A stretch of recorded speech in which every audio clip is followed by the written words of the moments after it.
মাঝ আকাশে তৃণমূল সাংসদ তথা অভিনেতা দেবের হেলিকপ্টারে হঠাৎ ধোঁয়া দেখা যাওয়ায় আতঙ্ক ছড়ায়। ফলে তড়িঘড়ি মালদার বিমানবন্দরে অবতরণ করানো হয় এই তারকা সাংসদ হেলিকপ্টারের।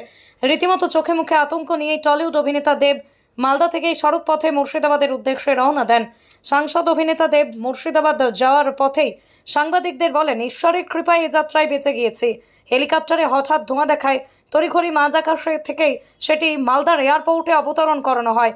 তৃণমূল সাংসদ অভিনেতা দেবের এই কথা প্রসঙ্গে হেলিকপ্টারের পাইলট বলছেন তিনি যে যদিও কোনো যান্ত্রিক সমস্যা হয়নি, সব ঠিকঠাকই রয়েছে। উনি মালদা এয়ারপোর্টে নামতে বলেছেন বলেই সেখানে হেলিকপ্টারটি অবতরণ করা হয়েছে। সূত্রের খবর, দেবের হেলিকপ্টারে যান্ত্রিক ত্রুটির খবর পেয়েছেন মুখ্যমন্ত্রী মমতা বন্দ্যোপাধ্যায়। এ নিয়ে দেবের সঙ্গে মুখ্যমন্ত্রীর কথাও হয়েছে বলে জানা গিয়েছে।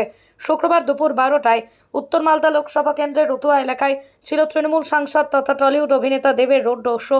দলীয় সময়সূচি অনুসারে রতুয়া স্টেডিয়ামে দেবের হেলিকপ্টার অবতরণ করে। যদিও তৃণমূল রাজ্যের সহসভাপতি কৃষ্ণেন্দু চৌধুরী সহ তৃণমূলের একাংশ মালদার এয়ারপোর্টে পৌঁছন। পাশাপাশি মালদা এয়ারপোর্টে পৌঁছানো ইংরেজবাজার থানার পুলিশ সেখান থেকেই অভিনেতা দেবকে মুর্শিদাবাদে যাওয়ার জন্য গাড়ির ব্যবস্থা করে দেওয়া হয়েছে।